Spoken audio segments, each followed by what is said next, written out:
So mga ka-amazing, ira-random ambush interview natin yung mga talunan. Affiliate mo. Itatanong natin kung anong naramdaman nila nung natalo sila dito sa Dubai. So, unahin ko na po. Ang pikon na pikon! Huwag mo akong tanongin, masama loob ko. Random po to. Hindi niya alam na tatanungin ko siya. Gax, anong naramdaman mo na natalo tayo?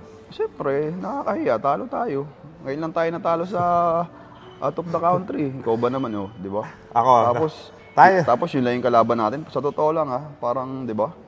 So, minamaliit mo yung kalaban? Oo, lakas ng lineup natin eh. Kahit na sabihin medyo may edad na tayo, pero siyempre, hindi ko expected matatalo tayo dun.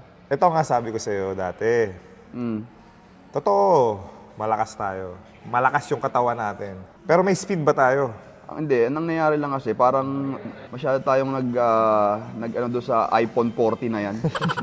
Nagagawan. Nag-agawan sa iPhone 14. Alam mo kung sino may kasalanan yan? Si Ron J. Si Ron J. Jay, dapat sasabihin mo, magtas na ng game.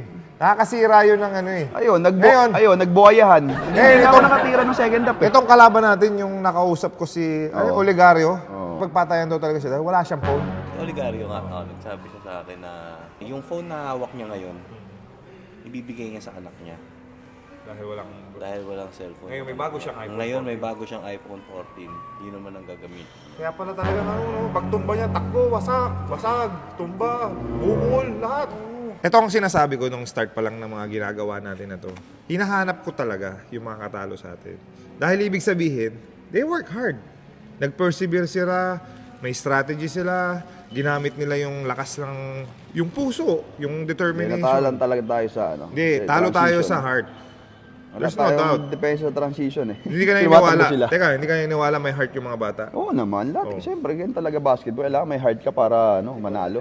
So they deserve the win. Of course, congratulations sa OG Dayo, siyempre. Ba't bigla nagbago yung hip ng hangin mo? Kanina galit na galit ka. Oo, pero siyempre, ganun talaga. Siyempre, appreciate mo sila dahil panalo sila sa atin. Binigyan Yun tayo naman. ng maganda laban. Oo, pero, di ba? Actually, maganda naman yung laban eh. Importante dyan, nakapagpasaya tayo ng ating mga kababayan dito sa Dubai. Yun lang naman ang importante sa sa yung team natin eh. Makapagpasaya. Yan ang sinasabi ko sa'yo. Matalo manalo, at least enjoy yung mga kababayan natin dito. Kung saan man tayo mapunta, kung saan man tayo dalhin ng ating mga kababayan. Yun naman ginagawa natin. Ang dami pa nating event, Gax. Oo naman. I'm sure, lahat ng mga kalaban natin, gusto tayong talunin. Yes, yung paisa kasi nga, puro out of the country, lagi tayong panalo. Lalo, di ba, nung nasa tayo, gusto tayong talunin lagi sa Canada, di ba? Yun lang yun eh. So talagang din sila, nagpe-prepare din sila. Yung New Zealand natin, di ba? Sobrang din yun. Talagang basketball talaga, laro talaga ng Buisit yun. Oh. Ayan, may isa. Ito, lumapit na po yung Lumapit na po. Bigay mo yan. So may na po So, meron po tayong Helter brand. Anong naramdaman mo nung natalo tayo? Siyempre, disappointed. Kasi, siyempre, we don't like to lose. But, okay lang yan. It humbles the PBA Moto Club. Lumalaki ulo natin. Ayan. Totoo naman kasi na we have no speed na the same as before. Oo. Mga 20%. Ano sa palagay mo, bakit tayo natalo? We're not really taking it seriously. Pero, kasi pag ganyan, parang excuse eh. Just, it takes away from OG Dayo. Diba? So, they beat us fair and square. They played hard. Tama tayo. Yun lang. They play with heart and determination. Oo. Kita naman sa kanila, they wanted it more than we did eh. Diba? Yun ang words. Yun yung tamang words. Yung gusto kong i-explain sa'yo kayo na pag-ax. Yung nasabi niya lang sa dila ko. Nilabas yung dila mo. Naunahan lang ako. Mas gusto nila yung panalo kaysa sa amin. Yun naman dapat. Kasi nga, yung iPhone 14 ang dahilan para sa Kung wala iPhone 14, hindi magpapakabasagan ng mukha yung Olegario eh. yung fingers, gigil na gigil eh. Kasi nawala na. Yung fingers. Saka yung ano. Ayaw magpasab eh. Nawala ng pera eh. Anong nararamdaman mo sa pagkatalo natin dito sa Dubai? Admit natin, talo talaga tayo eh. Oh, talo talaga. Bigay natin dun sa OG Dayo. Talagang mas gusto nila yung panalo. Tayo, siguro naging tayo masyadong relax. Sa laro natin. Nasa part na tayo ng life natin na tayo na yung teaching moment sa mga new generation. Pero hindi natin ibibigay yung panalo. Oh, hindi Talagang yung, talo tayo. Hindi natin binigay yun. Inuulit namin. Hindi po namin binigay yung panalo kay OG Dayo. Panalo po talaga sila. Hindi na maulad yan. Oh?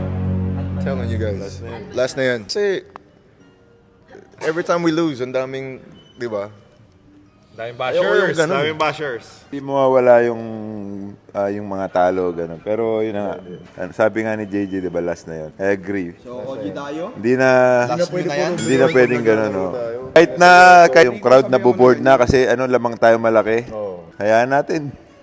Kasi wala mahirapan tayo pag nakahabol sila, lumamang sila, hindi na tayo makaka-recover. No problema, nakuha sila ng kumpiyansa. Kasi they were down, 10, 12 points. And then, nakahabol sila, yun, nakuha na sila ng kumpiyansa. And then, once you get your confidence, lahat talaga papasok. Hindi naman pagod tayo, Diba? yung iba lang. Ganun nga nangyari.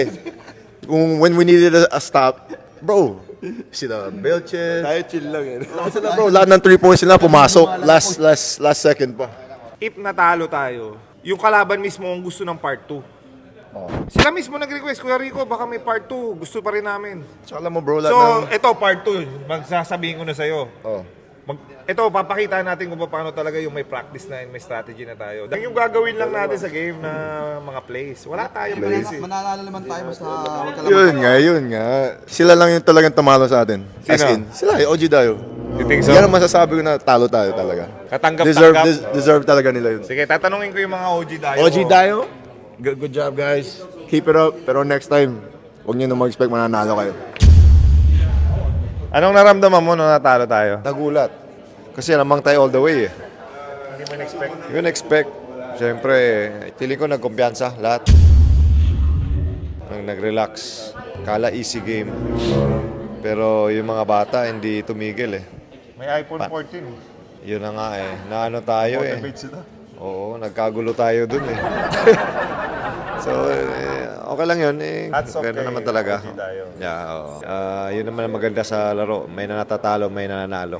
Ibig sabihin, mga iba na mag-invite sa atin na gusto makipaglaro, Chance silang manalo. may chance sila manalo kung pag-iigihan nila. Yeah. Di ibig sabihin na ex-pro tayo, hindi tayo matatalo, di ba? Exactly. So, ganun lang yun. Good game sa Dayo series. Part 2, ready ka? O naman, kailangan may part 2 para Meron, sa setup ko na. San Juan Arena na lang ulit. Yung ticket sales, dadalhin ulit natin sa charity game. Yes, so... So sila naman ang kalaban natin doon. Alright? Okay, sige. Thank you. Ray, talo tayo. Anong naramdaman mo? Asa patingin? Sobrang tense ako, bro. Yung nag-skydive po, abangan nyo po yung video na skydive natin, mga ka-amazing. Anong naramdaman ko? Nakakahiya. Nahiya ako. Siyempre, professional sa... Kapal lang mukha mong yan, nahiya ka. Yun na nga eh. Sa kapal ng mukha kong to, nahiya ako na natalo tayo kasi professional tayo, brother. Pero yun yung may natutunan tayong lessons na hindi ka pwede basta-basta maging confident dahil mali yung kalaban, hindi kilala yung kalaban, or kung sino man sila. Kasi even professional can beat kumbaga parang professional player tayo, ex-PBA tayo, may mga pangalan tayo, pwede kang i-beat ng kahit mababa. Parang kwento ni Rocky Balboa sa kani Apollo Creed. Pwede, parang Amateur. Parang kwento ni Samson tsaka si Goliath. Parang ganun yung kwento. Tama ba yun? Samson. David and Goliath. Hayop ka. David and Goliath yun. Samson. Oji Dayo, you had a great game. And congratulations for the win. You deserve the win. You deserve the praise, everything na papuri sa inyo. Sana pagpatuloy niyo yan. And thank you rin sa opportunity na nakalaban namin kayo. And yung lesson na binigay niyo sa amin, maraming salamat. We promise, the PBA Moto Club promise na next time, magpa-practice kami, bibigyan namin yung best namin, and hindi kami mag-underestimate ng kahit sinong kakalabanin namin in the future game. So, good luck, OG Dayo. God bless, and stay amazing, guys. Part 2, ready ka? Part 2. Yan, paghandaan na natin yan. Dapat mapaghandaan natin yung part 2 na yan dahil hindi na namin papayagan na mangyari ulit to. Yun lang yung mapapromise namin. Oy! Ray, ito yung sinasabi ko sa inyo lahat sa PBA Moto Club natin. Pag nagsumikap tayo, binigyan natin ng seryoso yung ginagawa natin, and binigyan natin ng heart, saka ng strategy, parehas lang sa life. Magiging successful tayo, mananalo tayo. Ganun yung nangyari kay OG Dayo. Sineryoso nila, binigay nila yung lahat. Kaya nanalo sila. So there you go, mga ka-amazing. Ano yan, patingin? Parang, Tingnan mo yung babae. Oh yeah, guys. Tune in. Coming soon. Skydive videos. From me, Ryan, JC, Enrico. Grabe. Sobrang nakakatakot pero we did it for you guys. Guys, abangan nyo po ang part 2 namin ng OG Dayo sa Manila. Mr. Ron J. Benafe po, mga amazing. Abangan nyo rin po yung ambush interview natin kay Ron J. Benafe. Pasyal na po kami dito sa Dubai. Amazing. May video po yan. Abangan po natin ang video. Yan nyo po yung mukha ni Helter Brand pagka mga 70 years old na siya. Abangan nyo po. Ito, pang 1 million views po yung video natin ng skydive. Abutin po natin ng 1 million, please. Kasi, syempre, yan po yung pinaka-proud moment ng Helter Brand. Support the videos, especially this one kasi nag-effort talaga kami Right, dito. proud moment po yan, di ba? Kala ko talaga it's time for me to magpaalam. Amazing. Tanungin lang natin ang nararamdaman ni Mr. Olegario. Sisikatin po natin tong batang to dahil magaling po talaga. Napabilib ang PBA Moto Club. Kamusta nararamdaman mo nung natalo mo ang PBA Moto Club? Sa akin, Kuya, malaking achievement kasi mga professional, mga ex-PBA. Siyempre, ginawa lang namin yung kakayanan namin para matalo namin. Yan. Binigay nyo ba yung best nyo? Sa akin, binigay ko 100% eh. Sa PSL pa lang alam ko na kutob ko na rin eh. Siyempre, nandito tayo sa ibang bansa. Sana makabawi naman ako. Sinong favorite PBA Moto Club members na player na favorite mo? Si Kuya Ping. Ping Gris. Ano yung napanalunan mo? Yung nakuha ko, 200 gift check ng Anta tapos iPhone 14. Happy ka doon? Opo, happy po. Sobrang saya ko po. Kasi may story ka sa in-share sa amin. Wala ka daw cellphone? Wala po. Kaya talaga palang kung banatan mo yung Willie Miller eh. Saka yung JJ Helter Brand. Jay!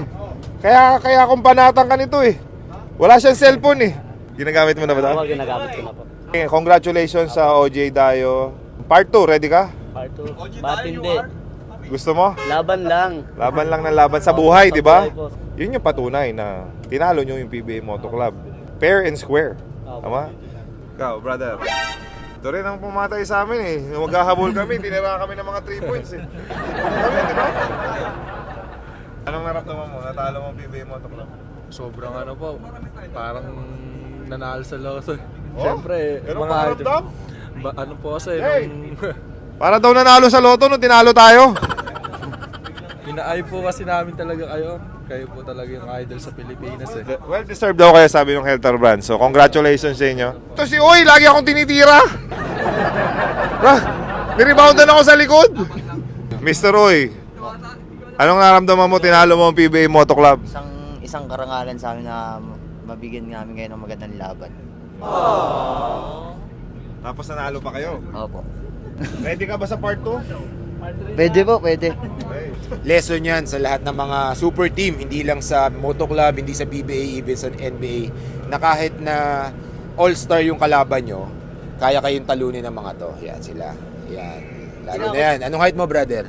5'6". Tingnan mo naman, 5'6 lang. 5'6 pero 7 footer yung puso. 5'6", 29 points, 6 rebounds, and 4 assists. 1 steal pa, biruin mo naman. Ganyan lang siya. Ayan. Walang reklamo, walang pumapansin, pero still, tinalo kami. Kala daw magtatako pero pag naglaro, kala mo professional basketball player. Sabi ni Poy Poy. Diba? Ano lang nila sa akin yun eh. Kantsaw lang, bansag lang nila sa akin. Kasi di naman din ako sa basketball eh. Parang wala lang.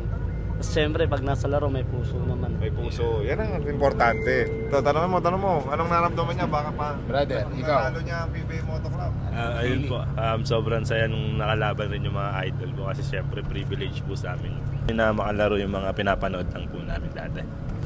Sobrang sarap lang sa pakiramdam kasi siyempre mga idol talaga eh.